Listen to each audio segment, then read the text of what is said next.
since it's close to the release, we should give Skyscraper a watch. Right. The Rock. Skyscraper 1996 with Anna Nicole Smith. Fuck no. But boobs. The real Bad Juice cast here. We're doing Obscursome.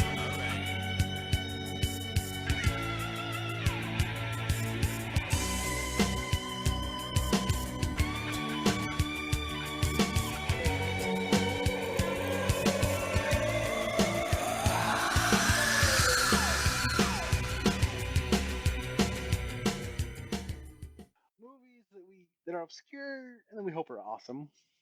You know, hopefully. Gotta find those diamonds in the rough. So I am a rage killer and I'm with General Lots. How's it going, guys? It's Wolfman. God Nards. Nards. So Very painful. let me get into the plot synopsis of this movie. A helicopter charter soon turns deadly when the female pilot finds that she is on a building held by terrorists. It's up to her and her husband to save the hostages.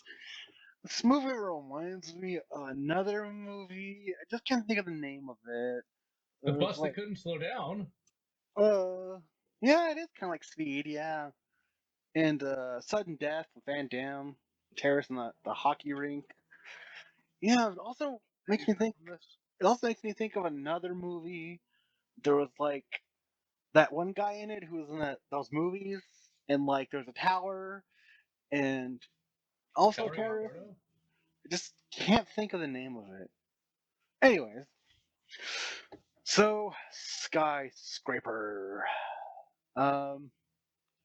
Well, I will say that while Anna Nicole did lead a tragic life in real life, in this review we're just gonna poke fun at the film itself, and we might take some cheap shots, but this is for entertainment and laugh. We're just gonna pretend like she's actually still alive. She's still with us in our hearts. And boners. I think she's. I think Anna Nicole Smith has taken enough dicks. Oh. Never take enough. I mean, wait, that came out wrong. So we have to get to the whole our non-spoilery thing where we basically give general thoughts on the film and whether or not we recommend this movie or not. So I would say, I enjoyed the film. It was cheesy and fun. And it's also kind of sad when I think about it, the fact that this movie actually was made for cable and actually had real explosions and whatnot. Because if it was made these days, it would have been CG and bad green screen.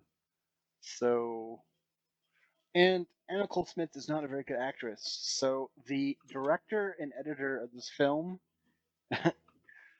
for what they had to work with, they did a pretty goddamn good job. Not perfect because there's only so much you can do, but yeah, this was silly. Has a bunch of TNA in it. I don't know.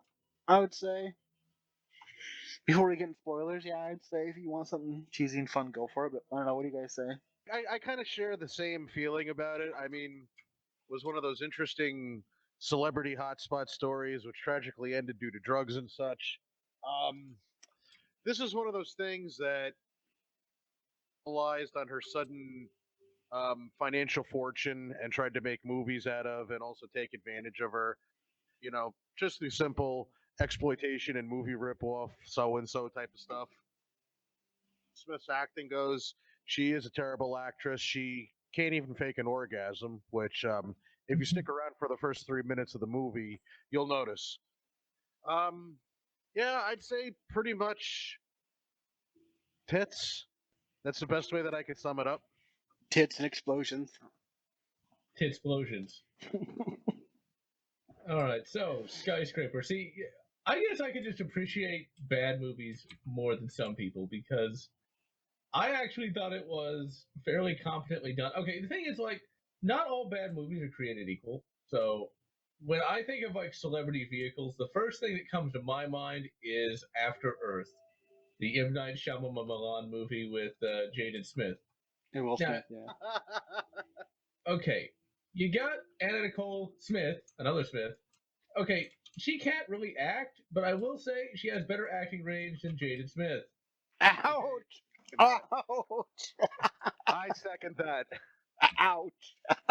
Okay, like Anna Nicole might be constantly saying hairspace instead of airspace. Oh, I'm heading eastbound, leaving your airspace.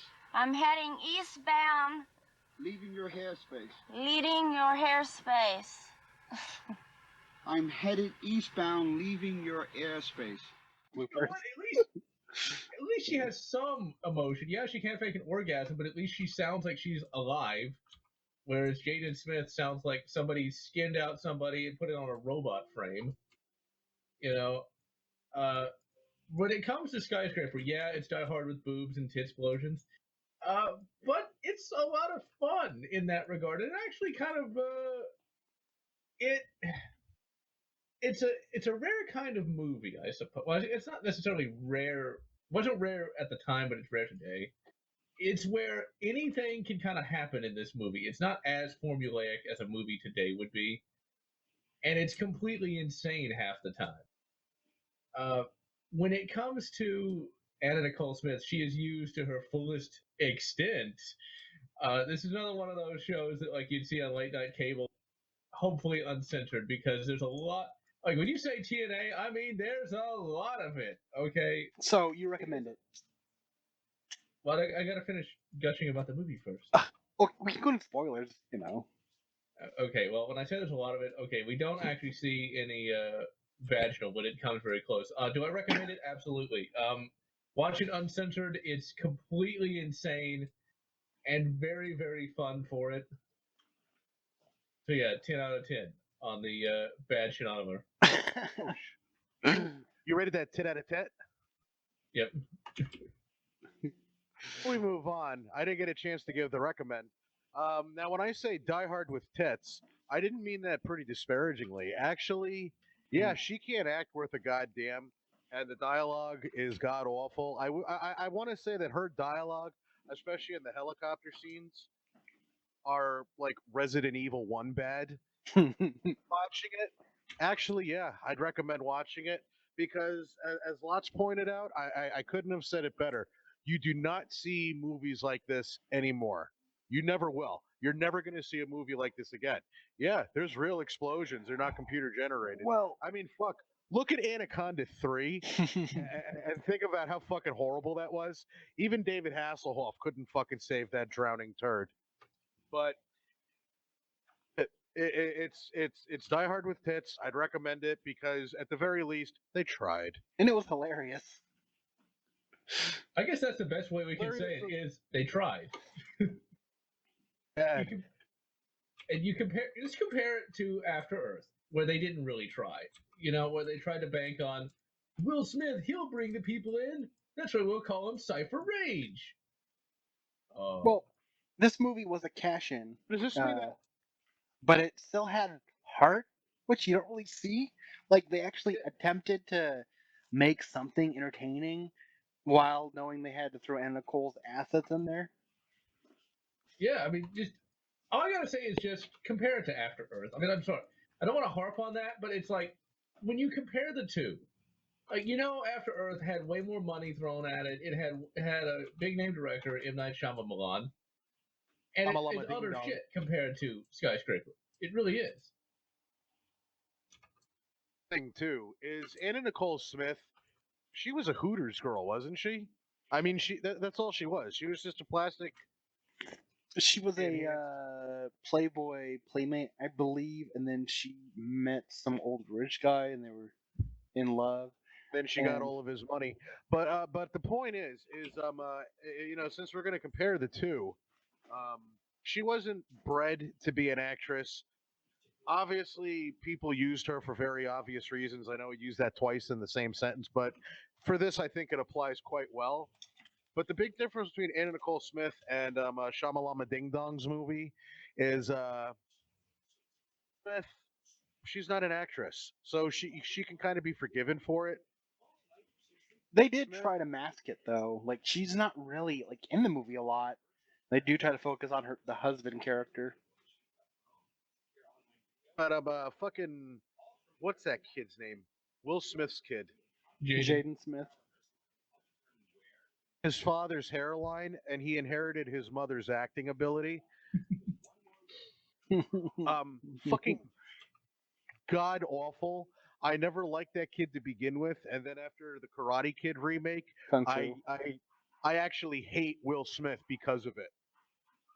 Him because since the son of a bitch owns the rights, he actually allowed Cobra Kai to be made. So he's in my good graces again. But Jaden and fucking Willow and all those other assholes, they can go off a short pier. So Anna Nicole Smith, yeah, she's not an actress. There's not really a bar. She does her thing. And like, as far as movies that either rip off Die Hard, inspired by Die Hard, I mean, a few I can think of is like there was Toy Soldiers, which is Die Hard at a boarding school. Under Siege was Die Hard in a Navy battleship. Oh, As opposed to the Army battleships? Passenger 57 was Die Hard on a plane. Cliffhanger was Die Hard on a mountain. Speed, Die Hard on a bus. Yeah. To Die Hard on a boat. A civilian vessel. At least these try to take different locations. This is definitely, Die Hard. Well, not really in the same type of building, but still, it's in a building again. Die Hard in a building. At least it took place in L.A. Yeah. Die Hard in a small bungalow. Die Hard in the beach house. Die Hard in space. Like that was Apollo. That was Apollo 13. And then there's The Rock, which was like Die Hard in Alcatraz. I guess this would be Die Hard in a skyscraper. So there you go. So wait, Die Hard was Die Hard in a tower then, but it's not a skyscraper though. Yeah. How could you really break down the stereotypes? Die Hard with a helicopter. Oh wait, Die Hard with a. And then Daylight with Stallone. That was like Die Hard in a tunnel. Die Hard with a foreign terrorist. Oh. Die Hard where they're robbing money. Oh. What's really sad though is there's a lot of Die Hard inspired movies that ended up being better than like the Die Hard sequels, like the last two at least. So not even Die Hard can Die Hard anymore. Live free or die harder. All right, Die Hard, America. Let's get into the spoilers, I guess, so we get to talk about the beginning of the film. Well, it begins quite well, actually. It sets up all the major characters, but I love how it sets up Anna Nicole, though. Okay, we're just gonna skip past all because it starts up with an action intro. It's like they're trying to like sell some like secret device that we never find out what it actually is. But when Anna Nicole comes onto the scene, it's literally her in a shower, and the husband character comes in, and it kind of tries to pretend like it's Halloween with the first person POV and the heavy breathing. No, that's after she's in the helicopter doing her thing, oh. And then she goes home. Wait, the first person POV. I thought that was Rage Killer. No. Breathing. Huh? What? The POV shot of him sneaking in, they get a peek on Anna Nicole in the shower. That was Rage. Oh, The heavy breathing. Oh dear. Well, I mean, it's something good to look at. Sue. But yeah, it actually starts out with her in the helicopter, and then she goes home in the shower, and then she bangs her husband, and then she goes and drops him off, and she's mad, and then that stuff happens. Okay, 10 points to whoever. 10 points to whoever can guess her husband's name. I actually remembered it. Oh God. Bob. Wink. Wait, what? The Winks. Who came up with it? I don't think it was. I'll consult the IMDb's. Oh, her name is Carrie Wink, and he's Gordon Wink. Really? Who came up with that last name? Wink. More like Wink. If they ever made a porno about her in the shower, they can call it Wink in the Pink. Oh God, I remember the first 10 minutes of the movie was just her flying around in a helicopter, and Yeah. the dialogue was literally I don't remember what the fuck she was saying, but it was like, and then there was like silence. Copy, Mongo. How you doing? They recycle footage of her in the helicopter too a few Oh, it's times. so egregious. It's not even funny, or it is funny. It's so egregious. It's hilarious. It was like Mortal Kombat Armageddon with rain falling into the fucking fire twice, even though. Did It you was guys Baraka. notice the flight stick that she was using? No. Yeah, that's pretty much. It's pretty much just like a joystick. The Gravis joystick. Sweet. And then yeah, so it's actually about 11 minutes in before we see Anna Nicole in the shower. And I didn't know that when women take showers, they just start going, It's like, geez, it's like, getting clean. Hey, you never know. Those And of you that are those of you that are too young to remember this, look up the old Irish Spring commercials. I think that's where they got the inspiration from. maybe she was using that herbal essence shampoo. It just makes So you you're- orgasm. No, wait, I could have swore it was Irish Spring. Might have been both. It could have been both for all I know, because in the 80s, apparently taking a shower meant you got your rocks off. He ended up making a bigger mess trying to get clean. Anyways, so Hey, yeah, Just goes down just goes down the drain. so he sneaks in, and then and then they kind of bone the shower, but then they fade out, and then they're boning it in bed, and then they play the most annoying song. I'm sorry, I did not like that song they I thought it was hilarious. picked. I They guess could have gone Lethal Weapon with the saxophone, you know? Well, saxophones are in a lot of movies for sex scenes. It's a sexy saxophone, I guess. saxophone. So yeah, then she drops him off. Oh wait, they had that I'm really skipping here. I forgot they had that important conversation where she's like, wants a bebe. Yeah, I actually didn't mind that, because it gave some depth to the character versus just sex object. And he's like, I no, thought babe. that was actually pretty good. He's like, no, babe, I got my job. Because he's a Which, cop. we could actually. I actually kind of went deeper into that than I probably should have. It's like, he does have a point. Balls deep. Yes, but he does have a point to that because it's like, well, how are they gonna spend time with the kids? Are they just gonna leave them at fucking a daycare or like a nanny? Can they afford that? So I kind of like that. It shows some internally consistent logic in what is effectively just an erotic film. So yeah, then she's like flying him back, but she's like flying erratically. 'Cause she's mad. It's just looped footage. I know. Ugh. The next, after those flashbacks of their relationship and the "I want a baby," we meet the bad guy named Fairfax, who's I believe he's South African. That is because I used to watch Lethal Weapon 2 a lot as a kid, and he's basically your Hans Gruber of the story, Shakespeare and shit all the time, and the whole point of the story is that he wants to get some type of a device to really shift the balance of power in the world, and he's already gotten all three of them, so he's going for the last of them. And I mean, see this device? It's kind of like when Vincent Vega opens up the suitcase in Pulp Fiction, you just see that glowing gold shit, and you're like, what is it? I don't know. That's Triforce of Power. He killed Link and stole it. Got to resurrect Ganon,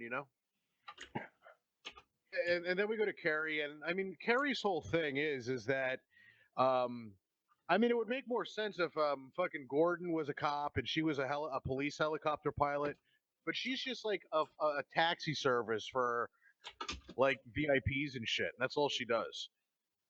He takes a couple of his goons over to a building, and I think it's called the Stridex building, Zytex building.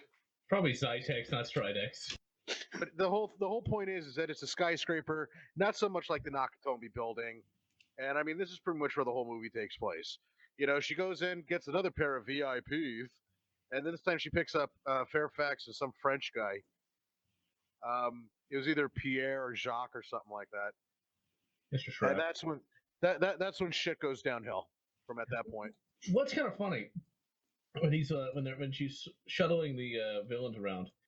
Okay, you can definitely tell this is a pre 9/11 movie when they do that. Because like, well, you don't need to have like the address. It's like, you do realize how much.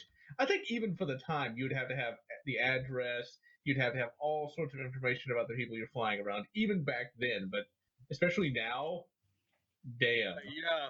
And I don't even Again, know it's if you. another example of a movie you're just not going to see anymore.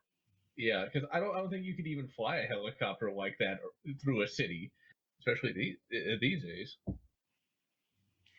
And that's another thing I think I'll give this movie credit for. It was actually filmed in LA. They didn't have to like film it in Bulgaria or Romania or Curious if they had a permit. And that's a good question. They might not have.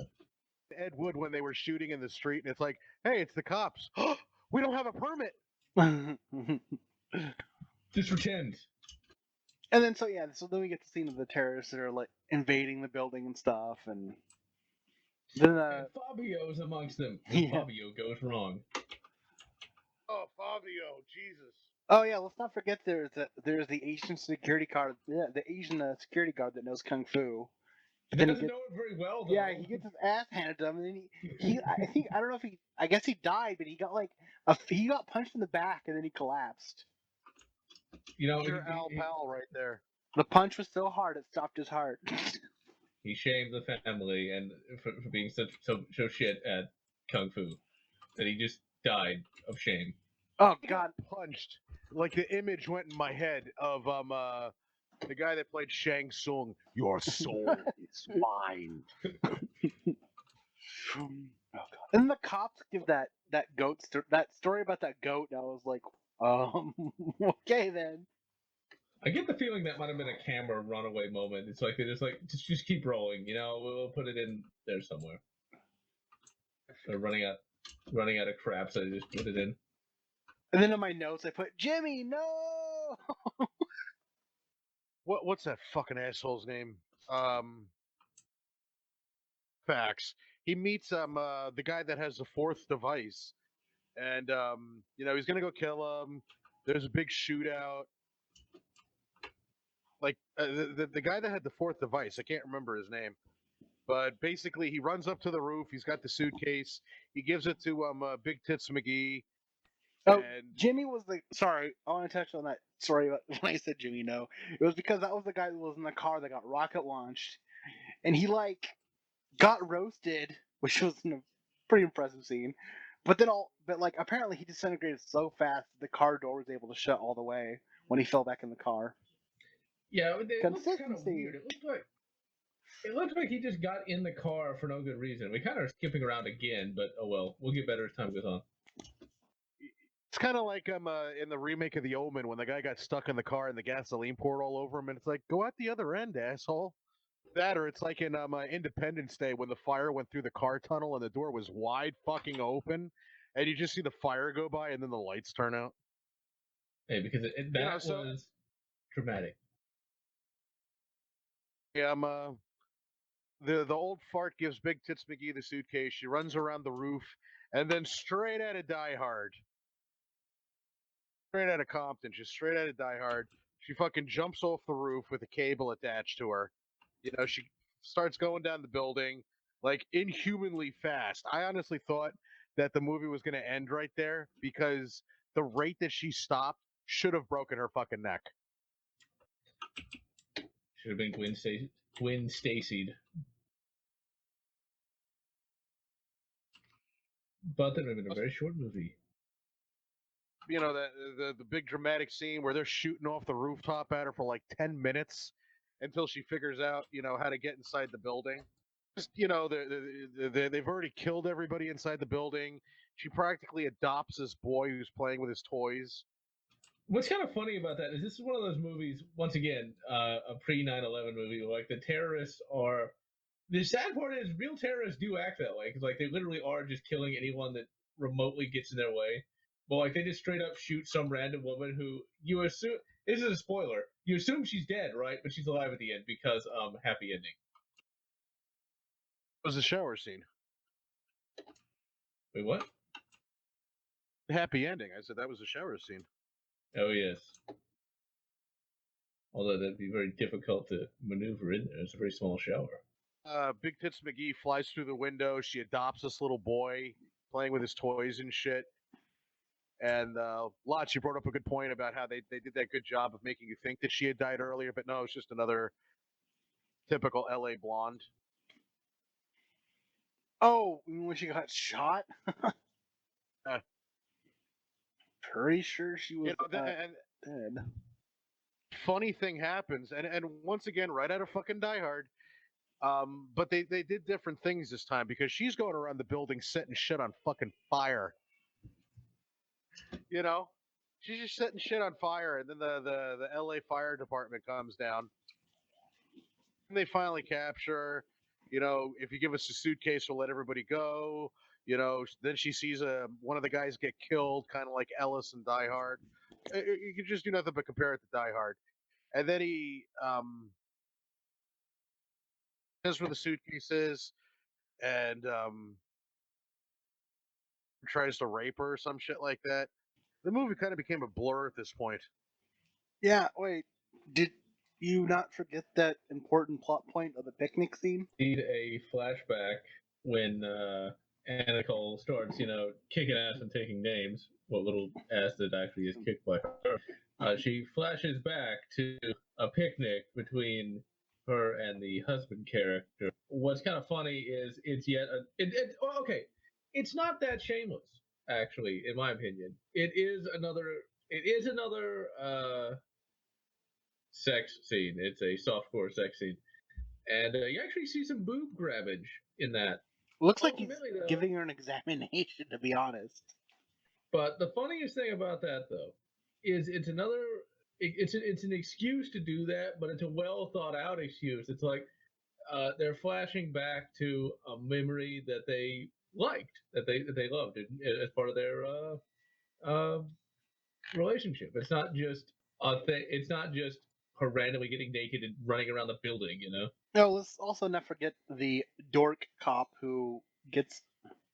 I think he's the only one that actually gets a kill, and Anna doesn't really get. Well, it's at the end. She gets a couple kills, I think, here and there. But yeah, there is a.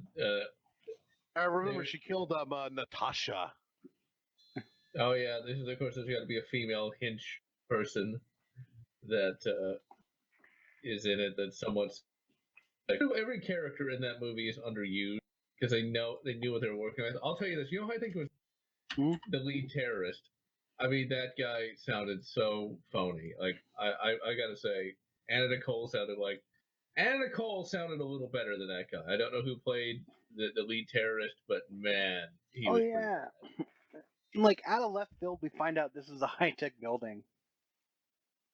It's been nerdified, but even the head nerd is like, it was built where I can't crack it. Yeah, it's always kind of funny how they got to end up doing that, where there's like some sort of magic computer that controls the whole thing in the mid '90s, and since they can't, okay, let's see. The funny thing is, like, this is another one of those films where like there are no cops anywhere, and so like there's like 5 cops outside the building. They didn't even really need to lock it down. There was nobody there to invade it. When it comes to Skyscraper, it is a film that it's a vehicle. It knows it's a vehicle, but it's competently done. The entire plot can just be summed up: Die Hard with boobs, because it is in every way a rehash of Die Hard that is entertaining in its insanity. At the end of the movie, she sloppily kicks him off the building.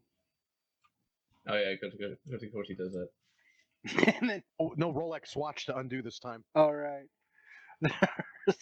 There's that annoying little boy in the movie that she's trying to save. And then at the end of the movie, when we thought that other blonde was dead, well, maybe she's a vegetable. We don't know.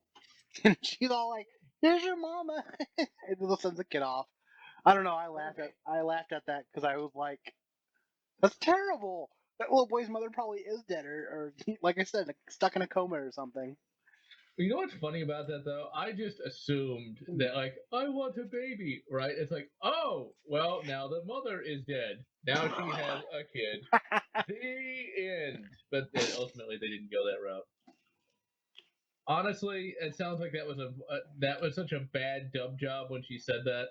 I guarantee you, somebody at the end was like, "That sounds bad. Let's change it last minute." I guarantee you, originally she was going to end up with that kid.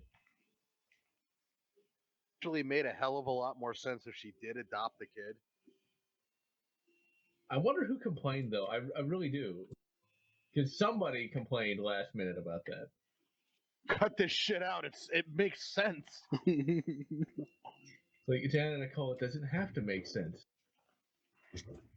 At the end of the day, I mean, the movie doesn't even like stop to answer the question of how the hell a helicopter pilot, a fucking marksman, and you know, like a close quarters combat expert. They show that. They show that. Yeah, a cop trained her, and she's somehow able to take down a bunch of fucking terrorists, one of whom is actually SAS. Well, see, she explains it quite perfectly. She says she's from Texas, so that's all the reason I need. I suppose so. But I mean, it doesn't. It never gives you that answer, you know, because there's too many sex scenes that you got to show. You said that like it's a bad thing. She had to have a memory of that day when she learned how to fire a gun. Well, actually, she already knew because she's from Texas.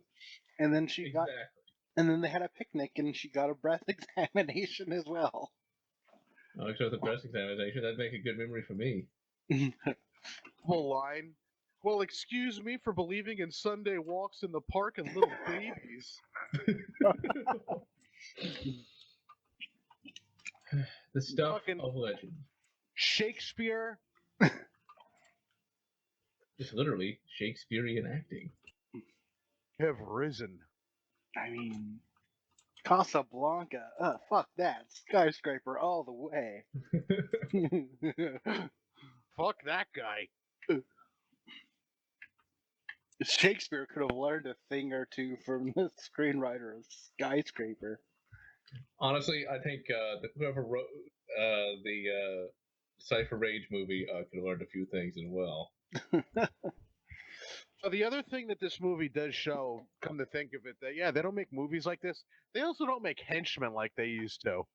I mean, obviously there was a ripoff of the Carl character, you know, and since it's German, it's Carl with a K, you know, played by, you know, wonderfully by Alexander Goodenough. Hard. That was the fucking Fabio guy. Mm-hmm. Leather vest and no shirt. He No, just I mean, walking around dressed like the Matrix before the Matrix. You had the French guy looking like fucking Sephiroth from Final Fantasy VII. You know, they had to make the German a fucking stoner. You know, this anymore.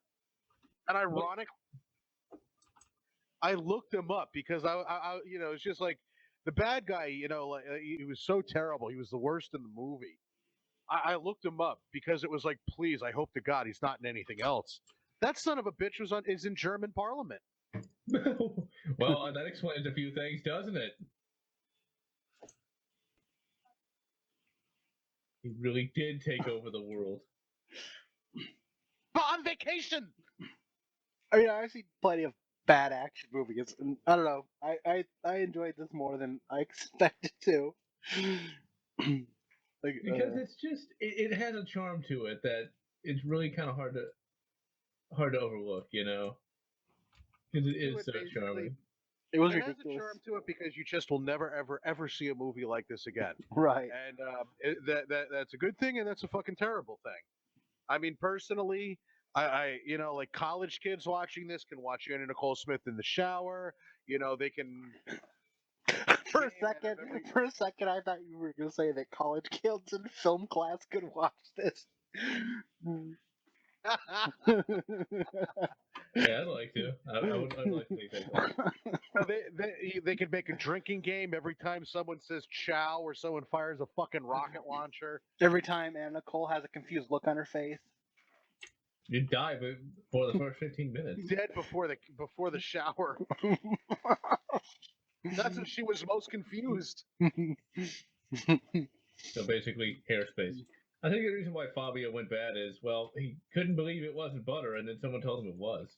Well, isn't the tagline of this movie "Watch and Nicole get high"? She wasn't getting high; she was high to begin with. Is this movie better or worse than Mortal Kombat Annihilation? It's better. It's not as painful as Mortal Kombat Annihilation. I think we've said all we need to say. I guess since none of us have seen the one with the Rock in it, we can now watch that one and figure out which one's actually better. Could the Rock one be worse? I don't know. I mean, The Rock certainly isn't as attractive as Anna Nicole Smith. Bigger boobs. Yeah, but see, those are pecs. I like the fatty tissue. Just The Rock really is a pretty damn good actor. He definitely has gotten better in recent years. So that sums up Skyscraper. Sum it up, I'd recommend it. Don't expect, really, really good things out of this movie. Yeah, once again, Die Hard with tits. Well, I mean, there are people who love bad movies, good bad movies, and I'd say this is definitely a fun bad movie. I wasn't expecting to be entertained as much as I was. I was like, oh god. It was definitely a good bad movie. I thought it was going to be like, yeah, and I think that's what it aimed to be too. I don't think it was trying to take itself too seriously. They're like, well, we got Anna Nicole. She wants to. I don't know if she wanted to be an actress or she signed some agreement or what. But they were like, we had to have her in this action movie. Let's see. And I think they worked around it the best they could. A bag of coke on the set, and she wandered on. Topless. How many scenes? Only 2. She did seem to have better acting in Naked Gun 33 and third. So Movie is forever tainted by fucking O.J. Simpson. well, you gotta separate the actor from the character. Yeah, that's it. So, I mean, in all honesty, every time Nordberg gets hurt, I cheer. Yeah. I mean, hey, Leslie Nielsen, God bless that man. Yeah. And I think the Naked Gun movies have aged well. The first one is still just as funny. Mm-hmm. The second one here and there, even Leslie Nielsen was like, no. All right. Yeah. So that sums up Skyscraper, 1996.